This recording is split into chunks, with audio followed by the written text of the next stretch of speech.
কেমন লাগবে, শরীরটা শীতল লাগবে। তাই ভগবানকে কি করছে, বলছে চলো প্রভু তোমাকে আর এই গরমের মধ্যে বেশি ঘোরাবো না, এবার নৌকায় করে নিয়ে তোমাকে ঠান্ডা বাতাস খাইয়ে নিয়ে আসি, তোমার শরীরটাকে শীতল করে নিয়ে আসি। তাই ভগবানকে তার ভক্ত নৌকায় করে নিয়ে বিহার করছে, মানে ভ্রমণ করছে। তাই এর নাম হয়েছে নৌকা বিহার বা নৌ বিহার। নৌকায় করে ভ্রমণ, অনেকেই করে নৌকায় ভ্রমণ। সেই লীলা এই 1 মাস ধরে হবে। যেদিন থেকে চন্দন যাত্রা শুরু হয়েছে সেই দিন থেকে এই নৌ বিহার চলবে। ভগবানকে যে কোনো দিন যে কোনো মঠ মন্দিরে করে, যে মঠের যেদিন উৎসব থাকে সেই দিন তারা করে, এই বিহারটা চলে। আমাদের বর্তমানে কলিযুগের মানুষের সমস্যা বলা,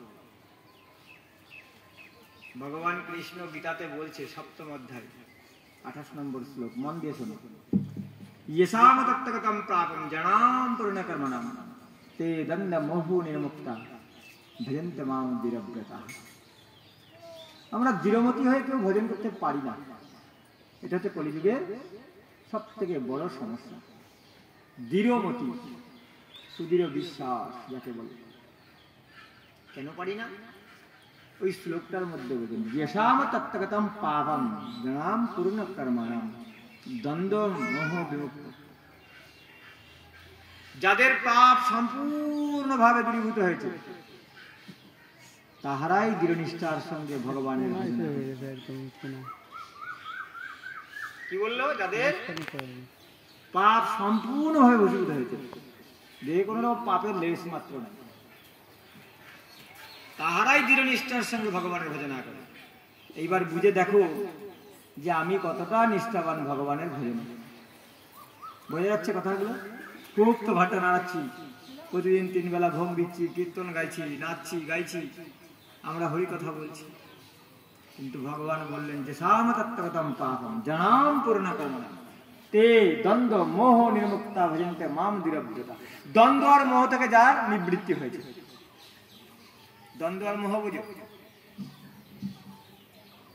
দ্বন্দ্ব আর মোহ এই দুটোর মধ্যে লড়াই হয় সবসময়।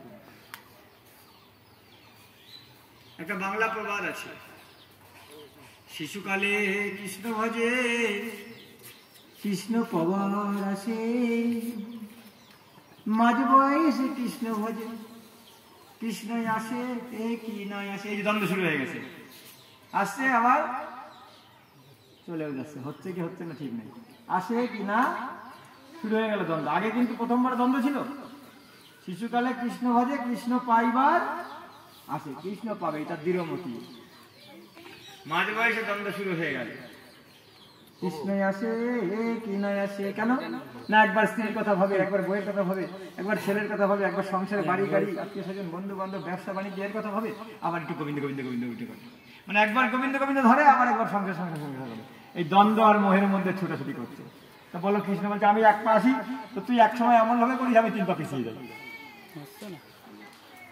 আমি 3 পা পিছিয়ে যাই, তা আমাকে পাওয়া যাবে কি করে? তাহলে এক সময় এমন ভাবে ডাকে ভগবান 2 পা আগিয়ে আসে, যাক তোর কাছে আসলাম আগিয়ে, আবার তারপরে এমন ভাবে সংসারে আঁকড়ে ধরে গোবিন্দ 6 পা পিছিয়ে যায়।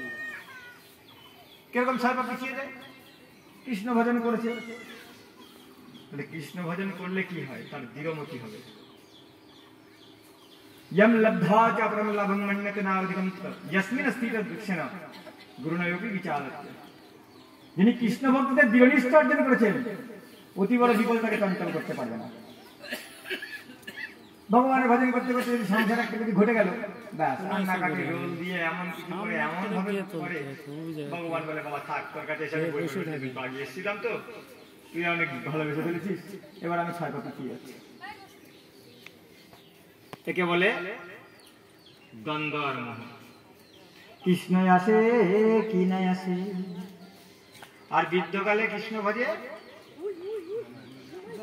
বাবা বলে বৃদ্ধকালে কৃষ্ণ ভজে জমির ত্রাসে, ত্রাস মানে ভয়।